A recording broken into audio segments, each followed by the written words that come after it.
नवजीवन कौमी आवाज और नेशनल हेरल्ड की इस प्रस्तुति में आप सबका स्वागत है। मैं हूं उत्तम सेनगुप्ता। मेरे साथ हैं अरुण अग्रवाल जी, जो बैंगलोर से हमारे साथ जुड़ रहे हैं, और हरजिंदर जी हैं हमारे वरिष्ठ संपादक नेशनल हेरल्ड ग्रुप के।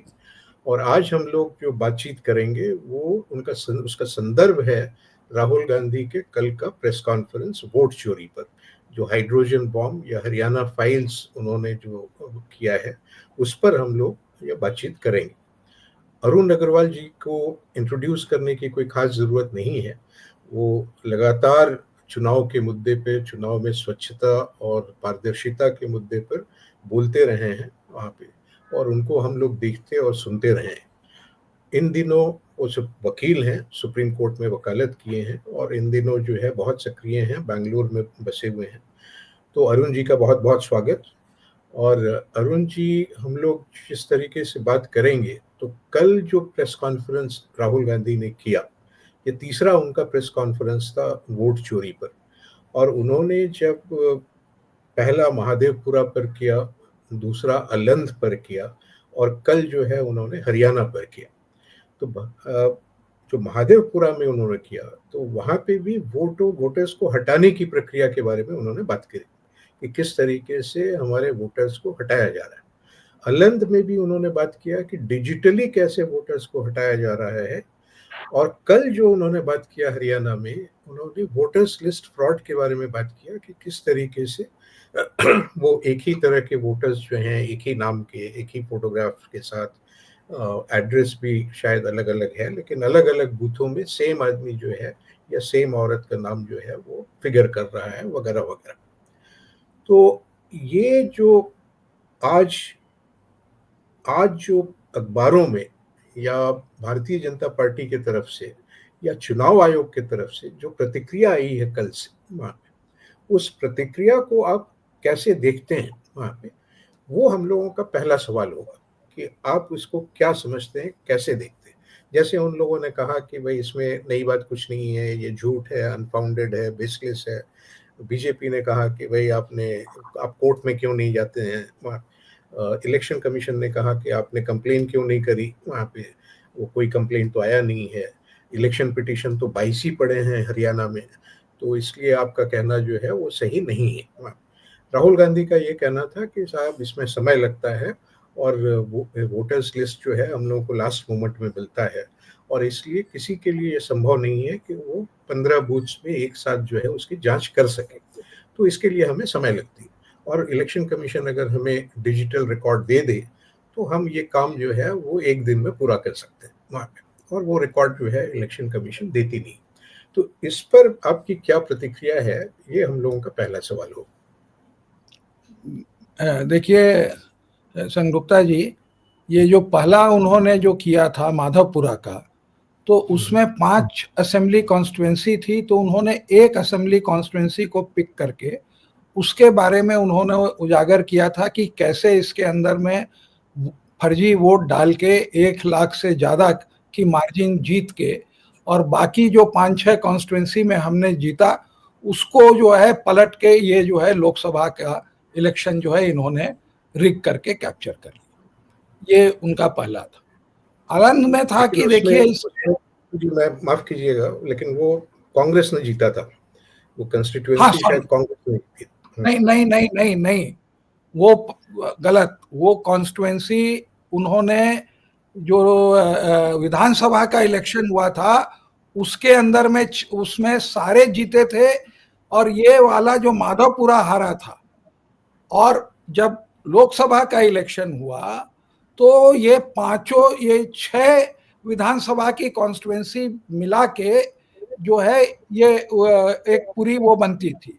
तो उसके अंदर में जो पर्टिकुलर कॉन्स्टिट्यूएंसी थी जिसके अंदर में वोट रिगिंग हुई माधवपुरा, वो कॉन्स्टिट्यूएंसी शायद बैंगलोर सेंट्रल है या कुछ है लोकसभा, उसके कारण जो है वो जहां जीत रहे थे उसको उल्टा कर दिया। अलंध में वो जीते, जिसका उन्होंने उजागर किया।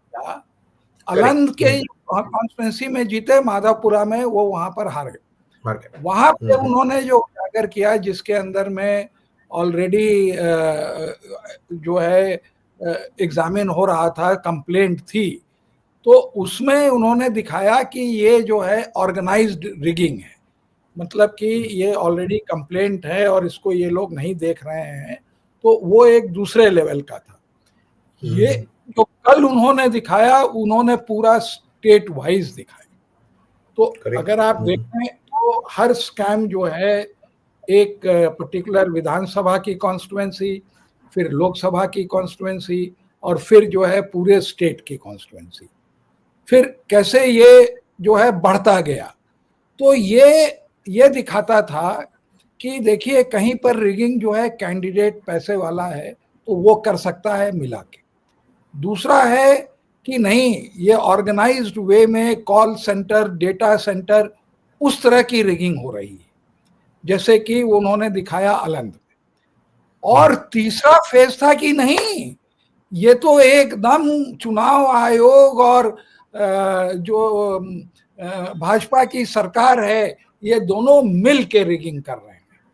तो कल वाली जो पूरे मिल के रिगिंग कर रहे हैं वो, और सबसे उसका मतलब कि व्यापक रूप था वही रिगिंग का, छोटे से बड़े से। अब पता चला कि स्टेट कर रहे हैं, और उसके आगे ये पता चलेगा कि पूरे देश में कर रहे हैं जो उन्होंने किया। तभी तो वो बात कर रहे थे वो 370 वगैरह, लेकिन वो रिगिंग में कहीं चूक गए या वो वोट नहीं आए, तो वो उसके अंदर में ये 240 पर रुक गए। तो कल और इसमें ये अंतर था। क्यों अंतर था? पहले तो वो जो है बड़े क्या कहते हैं कि चापलूस वाली जो मुस्कान थी चीफ मिनिस्टर की, कि सारा बंदोबस्त कर दिया गया है, आप घबराइए नहीं, मतदान कहीं भी हो, जीतेंगे तो हम ही। तो सारी व्यवस्था हमारे पास है, सारी व्यवस्था हमारे पास है जी। तो एक तो उनका था। दूसरा था कि जब उन्होंने बाहर से ब्राजीलियन मॉडल वगैरह को दिखाया और ये दिखाया कि अलग बूथ में हैं, तो ये फॉर्म 6 और फॉर्म 7 का खेला नहीं हो सकता है। तो चुनाव आयोग अगर उस चीज को डिनाई करता है, तो वो डिनायल जो है उसके बेसिस पर जो है उसकी कोई क्रेडिबिलिटी जो है वो उसके अंदर में नहीं आती है। तो एक तो उसके अंदर में ये जो है डिफरेंट था कि जो है उसको ये कर रहे हैं, अरे भाई तुम आंसर करो ना कि किसने फॉर्म 6 भेजा, किसने कौन से बीएलओ ने उसको दस्तखत किया, कौन से ईआरओ ने जो है उसके ऊपर जो है उसको अलाउ किया। तो ये सब तो आप बात वहां बता नहीं रहे हैं। फिर आप तमाम जगह जो इतना वो कह रहे हैं कि एक ही लेडी का 200-300 जो है फोटोग्राफ, तरह तरह से नाम आपने यूज किया, फर्जी एड्रेस यूज किया। तो किसी को आप एक जो है एक आदमी वहां पे पीपीटी प्रेजेंटेशन करके आपका एपिक नंबर दे के सब कुछ दे के पूरे देश को बता रहा है, और आप चूंकि चोरी किए हुए हो तो एक आप ब्लैंक डिनाइल कर रहे हो, या जो है एक डिफेक्टर जिसका कि इतना भी मॉरल नहीं था, जो कि जहां सत्ता जाती है वहां पर चला जाता है, वो किरण रिजिजू, और जो है एक नंबर का हिटमैन है, ब्लैकमेलर है, जो कि आपने देखा होगा कि चंद्रचूड़ जब चीफ जस्टिस थे तो कैसे उनके खिलाफ जो है वो लॉ मिनिस्टर होके कि आप तो सेलेक्टेड हैं, हम तो इलेक्टेड हैं, और ये जो है बेसिक स्ट्रक्चर क्या क्या होता है, रोज गाली देता था। उसके बाद कहीं पर चंद्रचूड़ और जो है सरकार में सुलह हुई, और जैसे ही सुलह हुई उसको निकाल दिया गया मिनिस्ट्री से। उसके बाद जो है फिर से वो प्रोमिनेंस में आ गया। तो ऐसे ऐसे लोगों के, अगर आपकी क्रेडिबिलिटी नहीं है, और अगर आप सबूत और डॉक्यूमेंट्री एविडेंस जो आदमी दे रहा है और उसको आप डॉक्यूमेंट्री एविडेंस से नहीं काट रहे हैं, तो आपकी चूंकि ओरल एविडेंस की कोई क्रेडिबिलिटी नहीं है, क्योंकि आपकी क्रेडिबिलिटी नहीं। ज्ञानेश कुमार की कोई क्रेडिबिलिटी इसलिए नहीं है क्योंकि वो पहले जो है अमित शाह की शपथ लेके आए हैं, तब उन्होंने शपथ ली है। वो ऐसी प्रतिक्रिया से आए हैं जिसमें कि जो है सुप्रीम कोर्ट ने जानबूझ के जो है वो केस को नहीं डिसाइड किया। उनकी क्रेडिबिलिटी इसलिए नहीं है क्योंकि एक सुसाइड केस में जिस आदमी ने सुसाइड किया वो उन पर इल्जाम लगाया कि ये हमसे घूस मांग रहे थे, और वो भी फॉरेनर था, इंडियन नहीं था, कि आप मोटिव एस्क्राइब करें, सड़क बना रहा था, वो बेचारा मलेशिया में इंजीनियर था। तो इस तरह के आदमी जिसकी की पर्सनल क्रेडिबिलिटी नहीं है, जैसे मान ले अटल वाजपेयी अगर कुछ बोलते तो उनकी पर्सनल क्रेडिबिलिटी थी, इन लोगों की क्या पर्सनल क्रेडिबिलिटी, रोज झूठ बोलते हैं।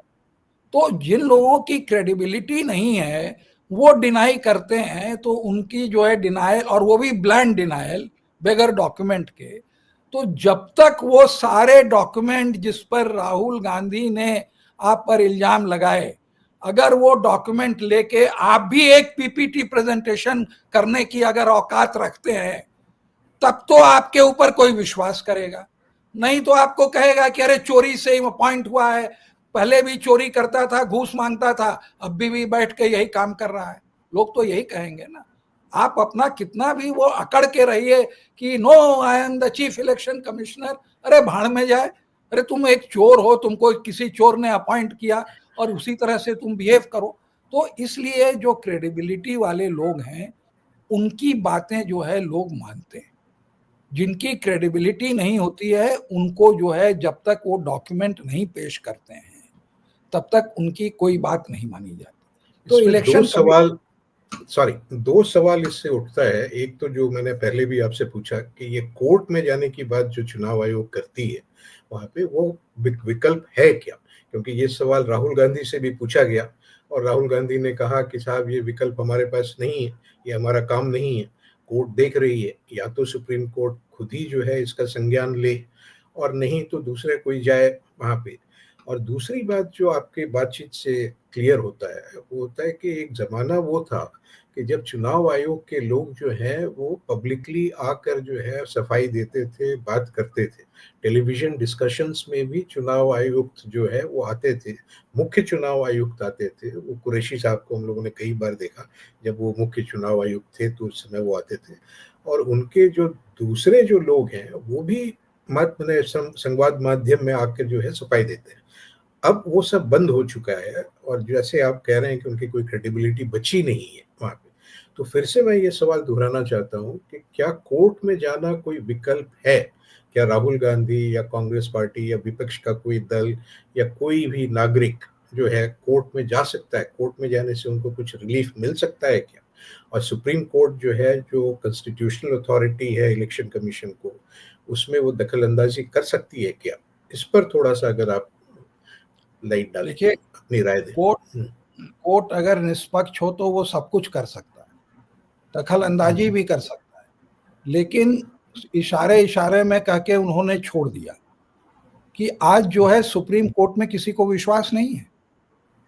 और मैं बड़े खुले तौर से कह रहा हूं, और जिस तरह के इल्जाम जज के ऊपर लगे हैं और जज ही लगाए हैं, सुप्रीम कोर्ट के जज ही ए गोयल ने इल्जाम लगा, मतलब कि जो एलिगेशन है उसको देख के कहा कि इस इतने केसेस में बेल दिए गए नारकोटिक्स में, जो कि आप नशा की दवाइयाँ जो आप देख रहे हैं पंजाब में हो रहा है, और कमर्शियल क्वांटिटीज में, और इसमें घूस लिया गया, तो ये लीगली साउंड नहीं है। दूसरी तरफ आप देखते हैं कि एक जज जो राहुल गांधी के केस में उसको विक्टिमाइज करता है और उसको पनिशमेंट ट्रांसफर करके पटना भेज दिया जाता है हाई कोर्ट, और वो 50-60 आदमी को लांग के वो सुप्रीम कोर्ट में उसकी नियुक्ति होती है। तो जो सुप्रीम कोर्ट अपने हाई कोर्ट के जजों के साथ जो है न्याय नहीं कर सकता है, वो जनता के साथ क्या न्याय करेगा? ये उनको एक्सप्लेनेशन देना चाहिए ना कि हमने इस आदमी को 50 जजों, जिसमें कि 26 या 28 जो है chief justice of various high court थे, इनको हमने सुप्रीम कोर्ट में लाया कि ये चीफ जस्टिस बन सके, इसलिए लाया कि इनकी सीनियरिटी इतनी आगे हो जाए, और कोई कारण नहीं है। There is absolutely no merit.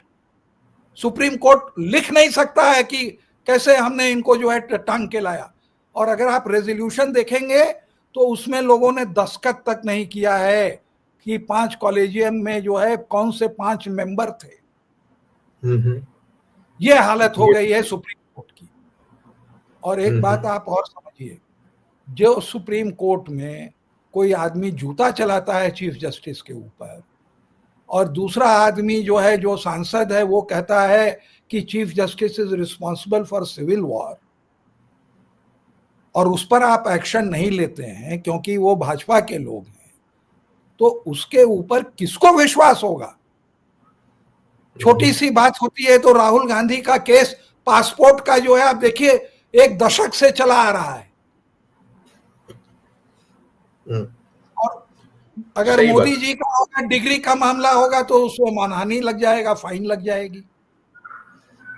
तो ये जो सुप्रीम कोर्ट, ये नहीं है कि लोग बुद्धू हैं कि आप सुप्रीम कोर्ट हैं और अगर आप पक्षपात करेंगे तो लोग आपकी बात 1 दिन 2 दिन कुछ दिन तक इज्जत में मान लेंगे। लेकिन अगर आप गोगोई हैं, आप चंद्रचूड़ हैं, आने के एक गोगोई कहता है कि आपने क्यों प्रेस कॉन्फ्रेंस करी, तो हम एक अपने देश का ऋण उतार रहे थे, discharging our debt to the nation. अरे तुम प्रेस कॉन्फ्रेंस क्यों कर रहे थे, वो तो अब खुला, क्योंकि जस्टिस सूर्यकांत को तुमने रिकमेंड किया था, दीपक मिश्रा नहीं चाहता था। रिकमेंड होने के बाद दूसरे दिन उसने जो है जस्टिस ए.के. गोयल से ओपिनियन मांगी, और जिस दिन उसने तीसरे दिन जब ओपिनियन दी तो तुम खुंदक में आके जस्टिस चलमेश्वर के साथ जो है तुमने एक प्रेस कॉन्फ्रेंस कर दी। उसके बाद महिला कांड किया, उसके बाद जो है सारे फैसले उसने सरकार के उसमें किए, गलत आदमी को। अरुण जी माफ कीजिए, मैं रोक रहा हूं आपको कि हम लोग थोड़ा सा जुडिशियरी पर चले जा रहे हैं, जुडिशियरी पर बात करने के लिए हम आपको वापस फिर राहुल गांधी के प्रेस कॉन्फ्रेंस पर मैं आता हूं। आप इसको जुडिशरी को मत डिस्कस करिए, मैंने आपको एक कारण बता दिया कि क्यों लोग कोर्ट नहीं जाते, और इसी पर छोड़ देते हैं कि कोर्ट को दिख रहा है और उसके बाद सुओ मोटो एक्शन नहीं ले रहे हैं, तो क्या हम करें? तो उनका काम है न्याय करना, और इनका काम है अपना पॉलिटिकली उस चीज को उजागर। लेकिन अरुण जी, एक सवाल ये है कि बहुत सारे सुलझे हुए जो पत्रकार हैं वो भी ये कह रहे हैं कि राहुल गांधी ने ये तो साबित कर दिया कि वोटर्स लिस्ट में फ्रॉड हो रहा है, वोटर्स लिस्ट जो है वो परफेक्ट नहीं है, उसमें गलतियां हैं। लेकिन वो कह रहे हैं कि भाई राहुल गांधी अभी तक ये साबित नहीं कर पाए कि ये जो फेक वोटर्स हैं वहां पे, वे कांग्रेस पार्टी के खिलाफ ही वोट दिया या बीजेपी के पक्ष में वोट दिया, ये अभी तक साबित नहीं हुआ। अब इसको लॉजिकली आप देखिए तो इसको हम काट सकते हैं, लेकिन आपकी प्रतिक्रिया क्या होगी कि इस तरह की जो बातें होती हैं? ये जितने पत्रकार हैं ये सब लेजी पत्रकार हैं, ड्राइंग रूम एयर कंडीशन पर पत्रकार है। अगर ये बात रिपोर्टर्स कलेक्टिव जाके कहे, जो कि खोजी पत्रकारिता करता है, उसमें अपना समय वो करता है और जनता के चंदों से चलता है, तब तो मैं उनकी बात मानूं भी। ये तो बैठे बैठे आप अपना वो कर रहे हैं। अरे भाई, वो कैसे आदमी प्रूफ करेगा? आपने वीडियो वाला जो है वहां पर जो है कह दिया वीडियो नहीं देंगे, जब कोर्ट ने कहा तो आपने कहा कि हम संशोधन कर देंगे। तो अगर आप मान ले वोटर लिस्ट या इलेक्टरल लिस्ट में आप बेईमानी करते हैं, तो क्या हम उसको उस समय पकड़ेंगे जिस समय की क्राइम हो रहा है? तो वो क्राइम हम कैसे पकड़ेंगे? वीडियोग्राफिक से पकड़ेंगे? और कोई उपाय है पकड़ने का? आप लिस्ट देंगे तब हम पकड़ेंगे। तो सारे कागज तो आप रखे हुए हो, ट्रांसपेरेंसी में आप वो कागज देते नहीं हो, और ऊपर से कहते हो कि कैसे प्रूफ हुआ। अरे ब्राजील वो छोड़ो ना, पहले ये बताओ कि ये ब्राजीलियन मॉडल जो है 10 बूथ में कैसे आई? इलेक्ट्रल रोल में क्या कांग्रेस ने उनका नाम डाला? तुम्हारे आदमी। उसके पहले अरुण जी, आप जो सीसीटीवी फुटेज की बात कर रहे हैं वहां पे, उससे जुड़ा हुआ एक सवाल है कि जब Punjab and Haryana high court ने चुनाव आयोग को ये निर्देश दिया कि आप सीसीटीवी फुटेज आप दीजिए वहां, और वो 10 दिनों के अंदर जो है वो लॉ मिनिस्ट्री में जाके उन्होंने कानून बदल दिया और कहा कि भाई पब्लिक को कोई एक्सेस हम नहीं देंगे और सीसीटीवी फुटेज हम नहीं दिखाएंगे वहां। तो इसके खिलाफ जो है क्या कोई अपील बनती थी? क्या कोई जा सकता था कोर्ट में? और क्या वो लगता नहीं है कि कोई गया है? अगर जाता तो कोई फायदा होता? आपको क्या लगता है? उसके देखिए, वो Punjab and Haryana high court ने उनको ऑर्डर कर दिया अब क्या हुआ, वो जो है, आपको मैं अपडेट कर दूं, आपका इसमें इंफॉर्मेशन सही नहीं है। वो महमूद प्राचा ने वो पिटीशन डाली थी, वो पिटीशन उनकी अलाउ हो गई, और 10 दिन नहीं लगाए, केवल 3 दिन में जो है उन्होंने सारा चीज जो है कानून को, इन्होंने लॉ मिनिस्ट्री को लिखा, और उसके बाद वो पूरा कानून बदल दिया गया। कानून बदलने के बाद जो है सुप्रीम कोर्ट में उस कानून के खिलाफ जयराम रमेश गए, जो उनको नहीं जाना चाहिए था। अगर उनको जाना था तो वो हाई कोर्ट जाते, और ऑलरेडी एक ऑर्डर यहां पर उनके फेवर में था। तो जो कानून बदला वो रेट्रोस्पेक्टिव इफेक्ट से नहीं बदला गया था, वो जो है प्रोस्पेक्टिव था। तो उसमें ये बाध्य थे कि जो है CCTV footage Haryana high court के ऑर्डर से वो मिले। अब चूंकि वो सुप्रीम कोर्ट चले गए, तो चुनाव आयोग को एक बहाना मिल गया वो सीसीटीवी फुटेज नहीं देने का, और सुप्रीम कोर्ट में जो है तारीख पर तारीख लग रही है। वो 5 साल 10 साल जब मन में आएगा तो उसको डिसाइड करेंगे। अभी तक वो डिसीजन नहीं। तो उसका जो रियलिटी है वो यही है। आई सी। कल लेकिन इसमें देखिए, ये तो एक मामला है। हाँ, ये तो एक मामला है, लेकिन हर मामले में वो गोल पोस्ट चेंज करता रहता है चुनाव आयोग। उसकी ट्रांसपेरेंसी लगातार कम होती जा रही है। जो फॉर्म 6 और 7 का इन्होंने मामला उठाया कि जब महादेवपुरा का कर रहे थे तो कुछ और स्थिति थी, अब उन्होंने फॉर्म 6 और 7 की भी एक्सेस देने से मना कर लिया है। तो लगातार वो चीजें मना कर रहा है देने से। ये क्या उसकी नीयत बताता है या क्या है, और इससे कैसे लड़ा जाए इस सब चीजों से? नहीं, लड़ा जाए वगैरह की कोई बात नहीं है। देखिए, अरुण जी, आप अपने भ्रम में अगर रहेंगे ना, तब आपको दिक्कत होगी। अगर आप भ्रम में नहीं रहेंगे तो आपको कोई दिक्कत नहीं होगी। चुनाव आयोग जो है उसको, वो बेशर्म है। उसको कोई मतलब नहीं है कि उसकी क्रेडिबिलिटी, ये जो है जनता या लोग ये समझें कि वो निष्पक्ष है। वो बात खत्म हो गई। वो अपनी अथॉरिटी से जो भी रिगिंग हो रही है वो रिगिंग करेगा, और उस रिगिंग का जो प्रमाण है उसको वो छुपाएगा। अगर आप इतनी सी बात समझ जाएं कि उनको वहां लाया ही इसलिए गया है कि बेईमानी से जो उसको अपॉइंट कर रहा है उसको जिताएं, यही उनका लक्ष्य है। मैंने कहा ना, वो शपथ कहीं और लेके आए हैं। ज्ञानेश कुमार, शायद आपको मालूम नहीं होगा कि ये पहले जॉइंट सेक्रेटरी थे अमित शाह के अंदर में, फिर प्रमोट हुए तो वहाँ एडिशनल सेक्रेटरी होम बने अमित शाह के अंदर में, फिर प्रमोट हुए तो वो कोऑपरेटिव मिनिस्ट्री में चले गए। तो कोऑपरेटिव मिनिस्ट्री जो है अमित शाह को दे दी गई, जो कि जनरली नहीं दी जाती है। तो वो जो है, मैंने जो कहा कि अमित शाह की शपथ लेके आए हैं। तो इसलिए जो है चुनाव आयोग कहीं न्यूट्रल एजेंसी नहीं है। बस मैं इतना ही कहना चाहूंगा। आप क्यों उनके ऊपर ये उम्मीद रखते हैं? नहीं, इस हालत में अरुण जी विकल्प क्या है? कोई विकल्प नहीं है। सड़क पर आइए, सड़क पर जब इतना बड़ा मास हो जाएगा तब इनको समझ में आवेगा। अभी तो वो पेशेंस वाला है।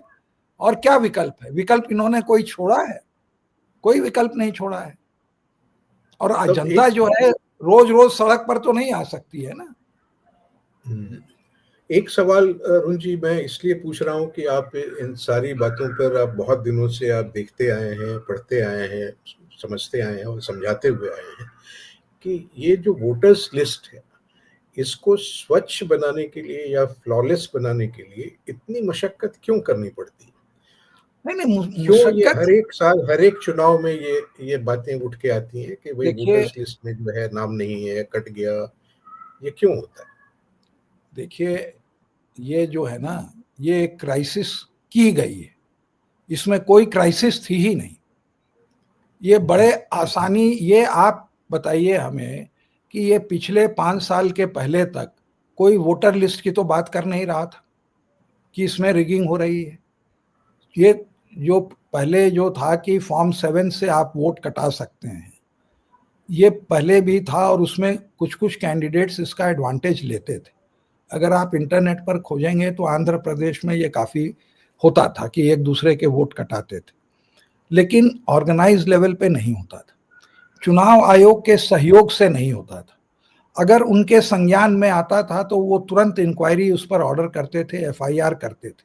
जैसे आपने देखा कि अभी भी अलंद में जो है यहाँ के कर्नाटक के, उन्होंने एफआईआर कराई, उसकी जांच पुलिस करती थी। ये सारी चीजें जब बेईमानी होने लगी तो उसमें ये हो गया। ये मात्र जो है एक बीएलओ के अंदर में केवल 1000 वोट होते हैं।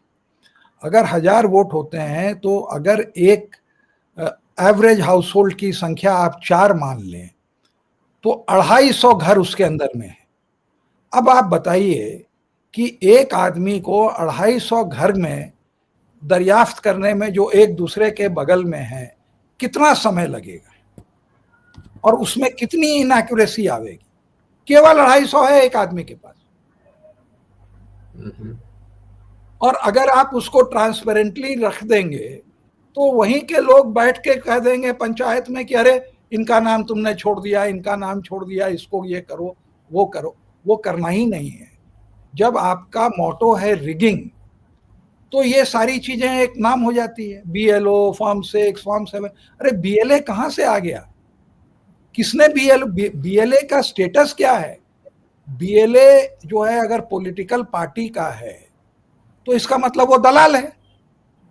दलाल की तुमको क्या जरूरत पड़ी वोटर लिस्ट बनाने के समय? हमें ये बताएं। ये कब से आप ये बीएलए के बारे में सुन रहे हैं? हम लोगों ने तो एसआईआर के बाद सुना। नहीं सुना। एक बड़े वो होते हैं ना काबिल आईएएस अफसर जो अपने को बड़े ईमानदार समझते हैं और मतलब कि वो सोचते हैं कि अगर हम ईमानदार हैं तो हम जो काम कर रहे हैं वो सही है, और लेकिन जो है उनको घपला और उसका जो एकदम दिमाग नहीं। तो एक साउथ इंडिया के थे बाल सुब्रमण्यम बाल कृष्णा करके। अभी मैंने उनका हाल में भाषण एक कोई सेमिनार में आए हुए थे तो अपनी वो मतलब कि जो तारीफ वो सेल्फ वो कर रहे थे कि जैसे कि हमको लोगों ने पद्मश्री के लिए रेकमेंड किया, हमने मना कर दिया, हमने वो कर दिया, वो बीजू ये पटनायक साहब हमको अपना सेक्रेटरी बनाना चाहते थे, हमने मना कर दिया क्योंकि मैंने चुनाव कंडक्ट किया था। Full of himself. तो इस आदमी ने बीएलओ बनाया, खुद ही कह रहा है बीएलओ। पहले बीएलओ भी नहीं होता था। ये 2008-10 तक जो है बीएलओ भी नहीं था। आप इनके इलेक्शन मैनुअल में देखिए, there is nothing like BLO. I see. So this happened in 2010 or 12. हाँ, it was the brainchild of this so-called bureaucrat, honest bureaucrat. चंदन टीका वाला तो नहीं है गोपाल स्वामी जैसे जो चुनाव आयोग बने, जो कि हरदम डिफेंड करते रहते हैं, वो वाले नहीं है। हाँ, लेकिन वो इंटीग्रिटी बस है तो मैं सब कुछ हूँ, ऐसे नहीं होता है ना। तो इन्होंने वो सिस्टम लगाया, बोले कि हमने साथ साथ बीएलए भी लगाया, लेकिन वो उतना वो नहीं हुआ, it did not catch on. देखिए बीएलओ, आप उनके 2-3 चीजें इसमें समझने की बात है। पहले तो इलेक्शन कमीशन के जो करीब 5 कानून हैं, 4 या 5 हैं, रूल्स और एक्ट मिला के, कहीं भी बीएलओ और बीएलए का नाम नहीं है। ईआरओ का नाम है, इलेक्टरल रोल ऑफिसर, जिसका काम है ये बनाना। दूसरी बात कि बीएल जो जहां तक इलेक्शन कमीशन कहता है कि एरर फ्री इलेक्टरल रोल बनाना जो है ये जिम्मेदारी, साफ लिखा हुआ है इलेक्टरल मैनुअल में, ये जिम्मेदारी जो है ईआरओ की है। और अगर वो इसमें कोई गड़बड़ सड़बड़ करता है तो उसको 2 साल की कैद है, वो भी कानून में लिखा हुआ है। यही बात कल राहुल गांधी ने कहा कि it is not my job, political parties job to prepare the electoral roll. Electoral roll is to be prepared for the electorate, not for the political party. Correct. हमारा, हम किसी भी पार्टी के लिए वोट करें, it is a commitment given through the constitution to we the people by the election commission who has been empowered that कि हर आदमी का नाम उसके अंदर में रहेगा और उसमें जो है किसी पॉलिटिकल पार्टी की दलाली नहीं होगी या उसका दलाल नहीं प्रेजेंट होगा। मुझको पोलिंग एजेंट समझ में आता है, क्योंकि पोलिंग में गड़बड़ नहीं हो तो आप बैठे रहें, क्योंकि उस समय वोट निष्पक्ष होता है, तो वो ट्रांसपेरेंसी का एक जरिया है। लेकिन इलेक्ट्रल रोल बनाने में बीएलए का कोई रोल नहीं है, क्योंकि जो इलेक्शन कमिश्नर का जो बीएलओ है, जब इलेक्शन कमिश्नर की ईमानदारी का कोई ठेका नहीं ले सकता, तो क्या वो बीएलओ जो कि एक आंगनवाड़ी वर्कर है, जो एक मीटर रीड करता है, या जो आप समझिए कि एक ठेके का स्कूल टीचर है जिसकी की सैलरी 10,000 15,000 रुपए है, अगर उसके आगे आप 50,000 लाख रुपए अगर रख देते हो और कहते हो कि 200 वोट काट दो और 100 वोट जोड़ दो, तो 300 वोट हुए, मैं तुमको जो है 100 रुपए के रेट से देता हूं, जैसे कि 80 रुपए रेट से आपने वोटर काटी, तो कितने बिहार में ऐसे ईमानदार लोग हैं, मैं बिहार से आता हूं, जो उसको की कहेंगे नहीं बाबा मैं ईमानदार हूं, मैं नहीं लूंगा, जबकि आपको पूरा मिला हुआ है। अरुण जी, इसका मतलब ये है कि न बीएलओ का जिक्र रूल्स में है, न बीएलएज का जिक्र है, और कानूनी तौर पर जो है इन लोगों का कोई स्टेटस नहीं है, कोई अपना वैलिडिटी कुछ नहीं वहां पे।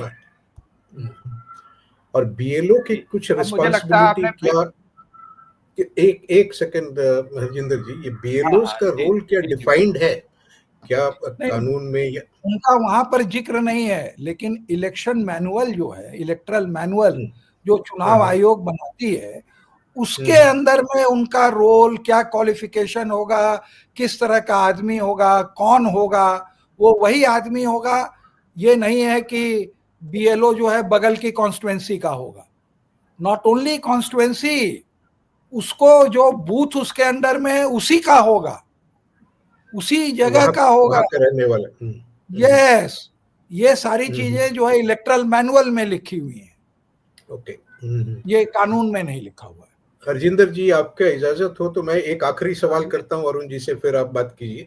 अरुण जी, मैं ये जानना चाह रहा था कि जो एसआईटी जो इन्वेस्टिगेशन कर रही है अलंध के बारे में वहां पे, वो एसआईटी के छानबीन पर जो है आपका कितना विश्वास है, और वो अब तक कितना प्रोग्रेस किया है, और इससे कुछ हासिल होगा क्या? बिल्कुल होगा, बहुत काबिल लोग हैं उसमें लगे हुए, साइबर क्राइम के लोग लगे हुए हैं, और ऑपोजिशन के उसमें न चुनाव आयोग का हस्तक्षेप होगा और न कि उसमें भाजपा का हस्तक्षेप होगा। ये दोनों जो है उसके अंदर में नहीं इंटरफियर कर सकते। और जो आदमी उसको हेड कर रहा है उसकी एक बहुत अच्छी हिस्ट्री है। उसी ने जो है रवन्ना के लड़के को जो है 1.5 साल में जो वो सेक्स का कांड था उसमें उसने उसको कन्विक्ट करा दिया। तो जानकार लोग हैं, काबिल लोग हैं, और उन्होंने आइडेंटिफाई भी कर लिया, और जो वो एमपी था जो गड़बड़ कर रहा था उसके यहाँ रेड भी करी। अब वो भागा भागा कोर्ट से जा रहा है बेल लेने, एंटिसिपेटरी बेल लेने, अब उसको बेल वेल मिलेगी। तो वहां तो वो, और उन्होंने डेटा सेंटर को भी आइडेंटिफाई कर लिया है, क्योंकि अब इसमें चुनाव आयोग कुछ नहीं कर सकता है। ज्ञानेश कुमार ठंगा कर सकते हैं, कुछ नहीं कर सकते, क्योंकि ये पुलिस का मामला हो गया। जी बहुत धन्यवाद। लेकिन हरजिंदर जी का कोई सवाल है? नहीं, मेरा सवाल आपसे भी है और उनसे भी है कि जो बिहार में अभी जो खबरें आ रही हैं बिहार में उसमें 2 तरह की बातें हैं। एक तो पोल परसेंटेज बहुत ज्यादा रहा है, अभी तक जो 5 बजे तक 60.13% पोलिंग हुई है। उसके अलावा दूसरा ये कि बहुत जगह एसआईआर का असर देखने को मिला है। तो इन दोनों बातों पर मैं टिप्पणी आप लोगों की चाहूंगा। नहीं तो एसआईआर का क्या असर मिला है? असर ये मिला है कि बहुत जगह लोग पहुंचे और उनका नाम वोटर लिस्ट में नहीं था, या इस तरह की जो प्रॉब्लम आई है। नहीं तो या ये तो उत्तम दा के पास कुछ और खबरें हो? ऐसा है कि पहले जो है ये वोटर लिस्ट जो बनती थी उसमें ये लोग रिगिंग करके फॉर्म 6 फॉर्म 7 भरते थे। तो जब ये मामला पकड़ा गया और उसी के बाद ये ज्ञानेश कुमार आया तो उसने कहा कि क्या जरूरत है, मैं एसआईआर के थ्रू रिगिंग कर देता हूं। तो उन्होंने जो है वो अवैध वोट उसमें जोड़े भी हैं। भले इस बार ब्राजीलियन मॉडल नहीं यूज किया हो, कई और मॉडल यूज कर लिया हो, है ना। वो ब्राजीलियन मॉडल के लिए तो वो ये नहीं कह सकते हैं ना कि क्या हम अपनी माताओं बहनों और बेटियों का जो है वो डेटा जो है, ये फोटोग्राफ जो है मैं आप लोगों को दे सकता हूं। तो है भाई, नहीं दे सकते तो तुम अपने जो है गर्लफ्रेंड ही का दे दो, उसका तो नाम तुमने नहीं लिया। तो यहाँ पे officially SIR is nothing but official rigging by the election commission. Harjinder ji, मुझे लगता है कि ये अंदेशा हम लोगों को पहले से भी था रहा है कि जिस तरीके से हड़बड़ी से ये एसआईआर को रोल आउट किया गया और तैयारी बिल्कुल नहीं थी, और न बीएलओज को इसका आभास था, न बीएलएज को आभास था, न पॉलिटिकल पार्टी को कोई जानकारी थी। तो ये शुरुआत से जून से ही जो है लोग ये कह रहे हैं कि भाई ये एक मेसी प्रोसेस है, और वो अपना ही जो है वो डायरेक्टिव चेंज करती रही। चुनाव आयोग जो है पहले बताया कि भाई डॉक्यूमेंट लीजिए, फिर कहा कि डॉक्यूमेंट मत लीजिए, फिर कहा कि भाई वोटर्स को फिलअप करना है, पहले कहा, उसके बाद कहा कि नहीं वोटर्स नहीं बीएलओज ही फिलअप कर देंगे, जो गैर कानूनी है शायद, जो योगेंद्र यादव कहते रहे हैं वहाँ पे। तो गड़बड़ियां तो बहुत हुई वहाँ। और जिस तरीके से चुनाव आयोग ने इनाम दिया और ये कहा कि बीएलओज ने बहुत अच्छा काम किया है बिहार में और उनको इनाम दिया गया, और जिस तरीके से एसआईआर की प्रक्रिया में बदलाव किया गया, अब जब 12 और राज्यों में ये एसआईआर करने वाले हैं, तो उससे ये जाहिर होता है कि बिहार में इनकी तैयारी नहीं थी, नंबर एक।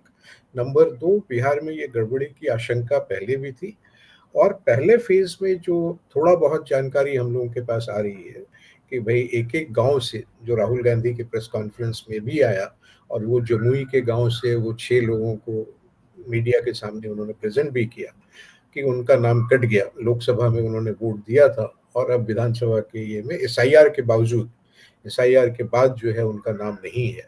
और वो लोग कह रहे हैं कि उनके गांव से 187 लोगों का जो है नाम कटा है। अब ये जमुई में शायद दूसरे चरण में इलेक्शन है, दूसरे फेज में है। तो अब देखना ये है कि भाई चुनाव आयोग क्या उन लोगों को रिस्टोर करेगी, क्या वहाँ पे अपने लोगों को भेजेगी, क्या उसके लिए माफ़ी मांगेगी, या एक्सप्लेन करेगी कि भाई एसआईआर में ये, एसआईआर के बावजूद ये कैसे हो गया वहाँ पे, या किसी पर एक्शन लेगी। ये भी एक सवाल है कि भाई इतनी गड़बड़ियां अगर हैं तो किसी पर कोई एक्शन नहीं होता है, तो ये भी संदेह पैदा करता है वहाँ पे। तो बिहार तो इज एन अनफोल्डिंग स्टोरी, वो बिहार में, और SIR is an unfolding story. अलग अलग राज्य में मुझे लगता है कि उनका असर जो है वो अलग अलग देखने को मिलेगा वहाँ पे। और इस पर जो है शायद अरुण जी कभी किताब उताब भी लिख सकते हैं, वो किताब भी लिखें। मुझे हालांकि मुझे जो हरियाणा के जो वो आए, तो मुझे लगता है कि लोकसभा चुनाव में इनको समझ में आ गया था कि बड़े पैमाने पर कुछ करने की जरूरत है, तभी कुछ होगा। इसका 2 एक्सपेरिमेंट हुए, एक महाराष्ट्र और एक हरियाणा। दोनों जगह वोटर्स ऐड किए गए, शामिल किए गए। महाराष्ट्र में तो बहुत बड़ी संख्या में ऐड किए गए और वो चला नहीं, वो दोनों जगह एक्सपोज हो गए। हरियाणा में अब एक्सपोज हुए, महाराष्ट्र में पहले ही एक्सपोज हो गए थे। इसके बाद इनको लगा कि एक मिनट आपको रोक, ये यहाँ पे हमको किसी ने भेजा है, एक प्रोफेसर राकेश सिन्हा है, बड़ा बोलते हैं, पढ़े लिखे भी हैं। ये he is among the rare कि जनरली भाजपा वालों को अकल ज़्यादा होती नहीं है, लेकिन ये सो कॉल्ड, ये इनका दिखा रहा है कि दिल्ली में भी वोट किया और अभी बिहार में भी वोट कर रहा है। अब दोनों का अब ये कहाँ तक सही है, ये अभी हमको किसी ने व्हाट्सएप पर भेजा है। तो ये काफी चल रहा है। हाँ, अच्छा, आपने देखा है, हमने नहीं, हमको ये तो सौरभ भारद्वाज जो आम आदमी पार्टी के हैं, उन्होंने 2 लोगों का वीडियो उन्होंने शेयर किया है जो दिल्ली में भी वोट दे रहे हैं और बिहार में भी आज उन्होंने वोट दिया। तो अब आप देखिए कि जो पढ़ा लिखा आदमी है, अभी हमें याद तो नहीं है कि ये कब दिल्ली में वोट हुआ, क्योंकि 6 महीने के अंदर, फरवरी हाँ, में, तो फरवरी 6 महीने का तो मिनिमम डेडलाइन है कि आप अपना वो एक जगह से दूसरा जगह आप वोट नहीं ट्रांसफर कर सकते हैं, ये तो मैंडेटेड है। लेकिन ये है तो इस तरह का वो चल रहा है, जो पढ़ा लिखा जो है सांसद है, जो बड़ा हर जगह आके बोलता है, और हम तो इसको हरदम डिस्काउंट करते हैं कि मैं तो इनका तो कभी कुछ देखता ही नहीं हूँ, क्योंकि जो आदमी पढ़ लिख के भी अगर अपनी आंखें मूंदे और जो है हिस्ट्री अगर पढ़ा भी हो, प्रोफेसर कहता है, तो कैसा आदमी है, वो 2 जगह वोट कर रहा है। तो इनकी कोई मोरालिटी नहीं है। ये मोरालिटी देखिए, आरएसएस जो एक अपने को राष्ट्रीयवाद कहता है, अगर आपकी हिस्ट्री देखें तो ये खाली जो है मनुवाद को ऊपर रखने के लिए और हिंदू सोसाइटी को एक्सप्लॉइट करने के लिए ऑर्गेनाइज, और कोई नैतिकता नहीं है इनमें। शुरू से पढ़ाया जाता है कि गलत काम करके अपना काम कराओ, और उनके मेंबर भी वही लोग हैं जो कि दुकान चलाते हैं, दिन भर लोगों को ठगते हैं और शाम को भी फिर ठगने को बैठ जाते हैं। तो उनकी और अब जो मैं अरुण जी वो महाराष्ट्र का जिक्र करना चाहता हूँ, जो हरजिंदर जी ने कहा कि महाराष्ट्र में भी इस तरह की बातें हुई हैं। तो अभी 1 तारीख को जो है, जो महाविकास अघाड़ी ने एक प्रोटेस्ट मार्च निकाला वहाँ पे, उसके एवज में जो है उसके देवेंद्र फडणवीस जो मुख्यमंत्री हैं, उनका कहना है कि ये तो मामूली बात है, लोग एक शहर से दूसरे शहर जाते रहते हैं और वो भूल गए होंगे वो अपना नाम कटवाना पुराने बूथ से वगैरह वगैरह। मेरा एक सवाल ये था कि भाई, जब आप थाने से अगर आप मलाबार हिल आप शिफ्ट करते हैं, मकान बदल लेते हैं वहाँ, और मलाबार हिल में आप रजिस्ट्री करते हैं अपने को एज ए वोटर, तो आपको पहले तो ये प्रूव करना पड़ेगा कि भाई थाने से हमने कटवा लिया है। जहाँ तक प्रक्रिया को मैं समझता हूँ, मुझे पता नहीं ये है सही है कि नहीं, ऐसे नहीं होता। होता क्या है, मैं आपको बताता हूँ, वो कहीं कुछ हद तक सही भी है। वो होता क्या है कि अगर मान ले मैंने अपना एक क्षेत्र से दूसरे क्षेत्र में अपना जो है हमने ठिकाना बदला रहने का, तो अगर हम बीएलओ के पास जाएंगे तो कहेगा कि अरे फॉर्म 8 मत भरिए, फॉर्म 6 भर दीजिए, क्योंकि फॉर्म 8 से जो है ट्रांसफर होता है, स्थानांतरण होता है। तो उसका ये है कि आप एक अर्जी वहां दें या एक अर्जी आप यहां अगर दें तो वो वहां से कटवाएगा, तब आपका इंक्लूड कराएगा। बिहार हिंदुस्तान में तो सब जो है काम नहीं करना चाहते, कामचोर हैं, तो वो अपना काम क्यों बढ़ाएगा कि जो है फॉर्म 8 में लेके आपका वोट वहां, उसकी जिम्मेवारी हो जाएगी कि जिस जगह में थे वहां का वोट कटवाए। तो हमारे दोस्त लोग हैं जो कि अफसर हैं, जो कि ट्रांसफरेबल जॉब में थे, तो वो लोग क्या बताते हैं कि जब एक जगह से दूसरे जगह आते थे तो घर पर तो सब आ जाते थे, कहीं जाना तो नहीं पड़ता था, लेकिन वो यही कहते थे, अरे सर फॉर्म 6 भर दीजिए, फॉर्म 8 मत भरिए। तो होता क्या है, हाँ, तो फॉर्म 6 में नया वोटर वाला होता है, तो नए वोटर की अर्जी डालने में और उसको इंक्लूड करने में कोई दिक्कत नहीं होती, लेकिन फॉर्म 8 में जो है उनको दिक्कत होती है। तो एक तो बीएलओ ही नहीं चाहता है, वो आपने उसका वैसे ही डिवाइस किया हुआ है। लेकिन बेईमानी जो कल जो दिखाया राहुल गांधी ने कि इनके पास 2015 से सॉफ्टवेयर है जिसका नाम है डी डुप्लीकेशन सॉफ्टवेयर, जो आपको तुरंत नाम, एज, पता, फोटो से डिटेक्ट करके डिलीट कर, उसको इन लोगों ने ऑफ कर दिया है कि गड़बड़ी हो सके। ये सबसे बड़ा प्रमाण है, और नाम नहीं बता रहा है ज्ञानेश कुमार की किसने ऑफ किया। ये आज इंडियन एक्सप्रेस में एक रिपोर्ट है जिसमें वो कह रहे हैं कि भाई 2022 के बाद इसका इस्तेमाल नहीं हुआ। क्यों नहीं हुआ? दिस इज एन एडमिशन कि तुम बेईमान, एसआईआर तो नहीं आया, क्यों नहीं हुआ? क्योंकि तुम बेईमानी कर रहे थे, तुम बेईमान हो। It is an admission. अगर मेरा काम है, मेरी जिम्मेवारी है कि चोर को पकड़ना, और मेरे पास सीसीटीवी कैमरा है और मैं उसको स्विच ऑफ कर देता हूं कि चोर आके चोरी करके चला जाए, इंटेंशनली, जो मैंने एडमिट किया, जो आप बता रहे हैं इंडियन एक्सप्रेस में, तो आप क्या उस चौकीदार को 1 मिनट भी रखोगे? आप क्या करोगे? कहो निकलो तुम। तो इस आदमी को इसी स्टेटमेंट के ऊपर जो है रिजाइन कर देना चाहिए।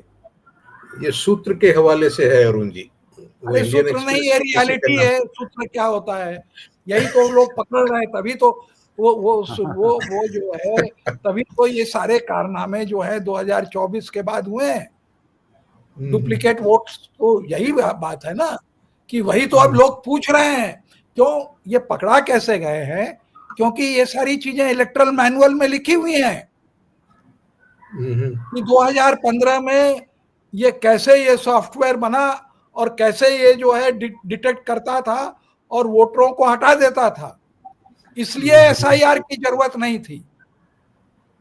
जी जी, मुझे लगता है कि अब हमें आज की चर्चा को विराम देना चाहिए और जी। फिर अगली चर्चा में हम लोग मिलते हैं, क्योंकि ये कथा अनंत है। क्या उत्तम दा कुछ कह रहे हैं आप?